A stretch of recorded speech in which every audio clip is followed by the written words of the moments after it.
7.4. Detección de contornos en OpenCV parte 3. En esta sesión, se verá otro algoritmo en el cual podremos detectar bordes, tal como hemos venido aprendiendo. Este algoritmo o método de detección de bordes no nace de la idea que uno pueda ser mejor que el otro. Simplemente, dependiendo del aplicativo que deseemos realizar, podremos tener más de una opción de trabajo para nuestros propósitos. Detección de bordes con el algoritmo Canny Concepto. La imagen que vamos a utilizar, en ella, existe un fuerte contraste entre los objetos de las monedas y el fondo. Esto facilitará mucho el trabajo a la hora de detectar el borde de las monedas. La imagen que utilizaremos tiene por nombre monedas, y es de extensión JPG. El proceso de la detección de contornos mediante el algoritmo Canny lo podemos dividir en 5 fases. 1. Convertir la imagen de entrada a escala de grises. Como ya sabemos de los anteriores videos, nosotros trabajamos sobre una imagen de tipo binaria. Durante el proceso de conversión de BGR a formato binario, es fundamental, primero obtener la imagen en escala de grises, para poder llegar a la imagen en formato binario. 2. Filtrar la imagen para eliminar ruido. De esta manera, evitaremos la detección de bordes de regiones no deseadas. Para el uso del algoritmo Canny, se recomienda siempre trabajar con el filtro gaussiano para la eliminación de ruido, ya que este filtro genera difuminación en la imagen en la escala de grises, perfecto para evitar la detección de bordes no deseados. 3. Aplicar el algoritmo de detección de bordes Canny.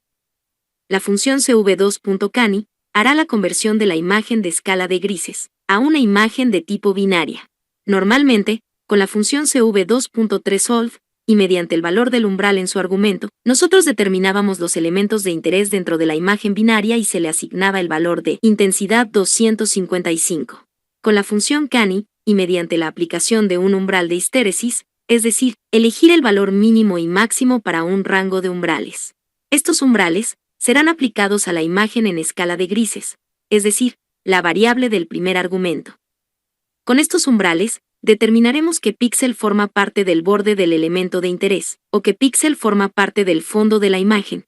Pueden darse 3 casos.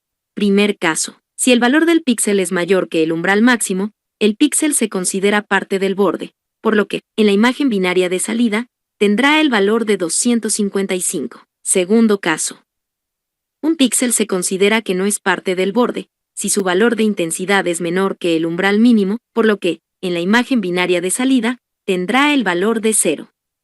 Tercer caso: si el valor de intensidad del píxel está entre el umbral mínimo y máximo, será parte del borde. Si está conectado con un píxel que forma ya parte del borde, también será considerado. En caso contrario, no será considerado.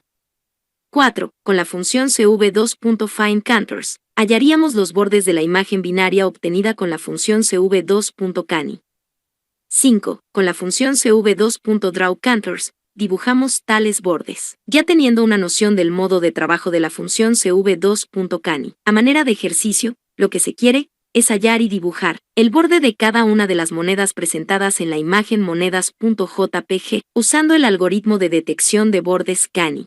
Empezamos. Como ya sabemos, para utilizar la función cv2.canny, necesitamos la imagen BGR convertida a escala de grises, y a la vez, necesitaremos elegir 2 umbrales, un mínimo y un máximo, los cuales me determinarán la selección de los elementos de interés. Para la selección de los umbrales, graficaremos el histograma de la imagen de entrada, convertida a escala de grises. Importamos las librerías que utilizaremos. Realizamos la lectura de nuestra imagen de entrada, guardamos los datos en la variable img. Convertimos a escala de grises nuestra imagen de entrada, guardamos los datos en la variable gray.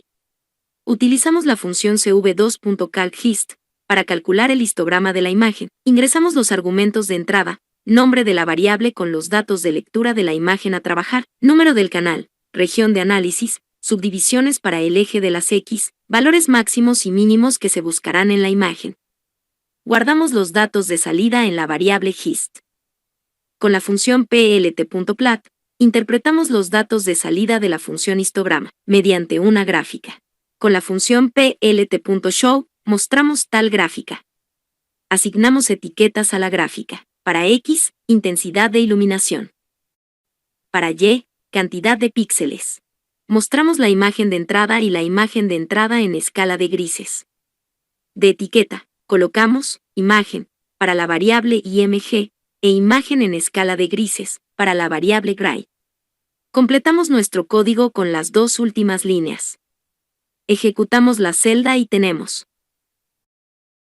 Según la gráfica, se puede observar que existe una gran cantidad de píxeles con valores de intensidad entre 200 y 240 aproximadamente. Por estar cerca del valor 255, vamos a asumir que estos píxeles pertenecerán al fondo de la imagen.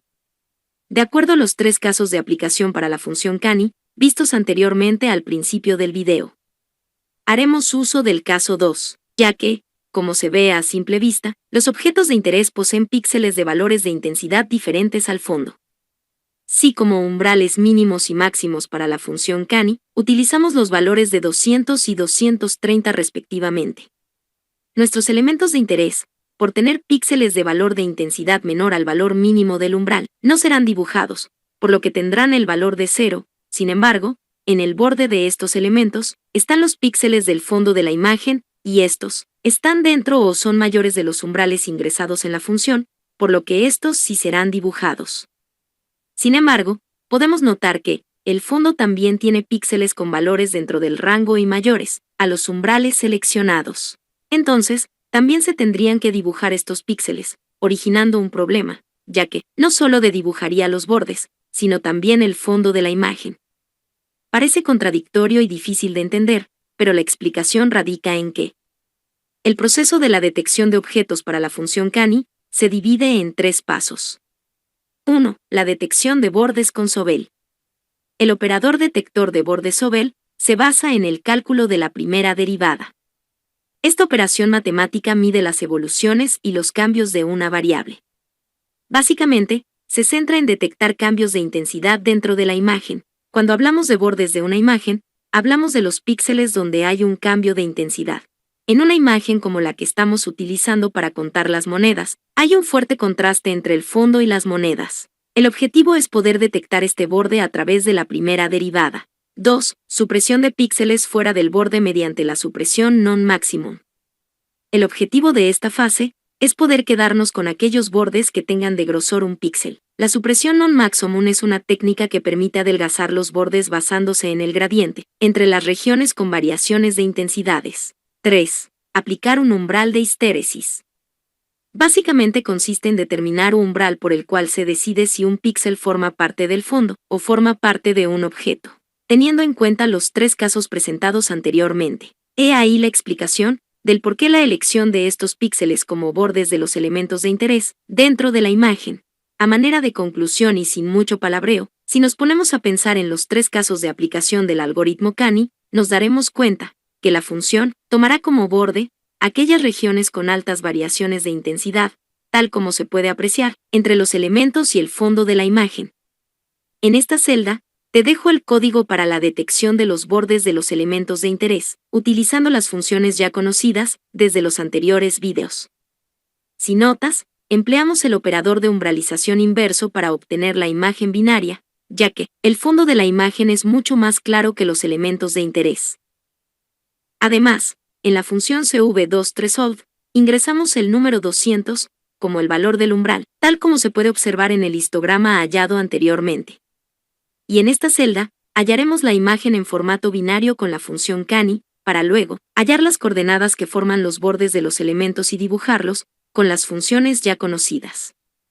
Importamos la librería de OpenCV. Realizamos la lectura de la imagen monedas.jpg, los datos los guardamos en la variable IMG. Hacemos la conversión de la imagen BGR a escala de grises, los datos los guardamos en la variable gray. Hasta este paso, vamos a asumir que la imagen se visualizará así.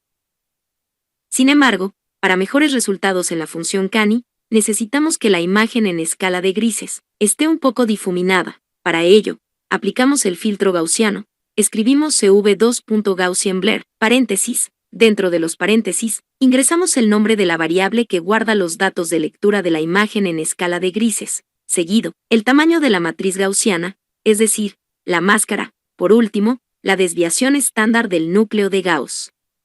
Guardamos la imagen filtrada en la variable gaussiana.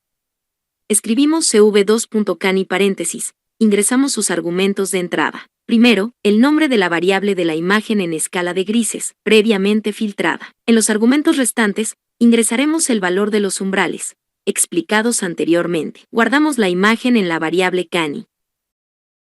Con la función cv2.inShow, mostramos las imágenes guardadas en las variables img, cani y gaussiana. De etiquetas, colocaremos imagen de entrada, cani e imagen filtrada respectivamente.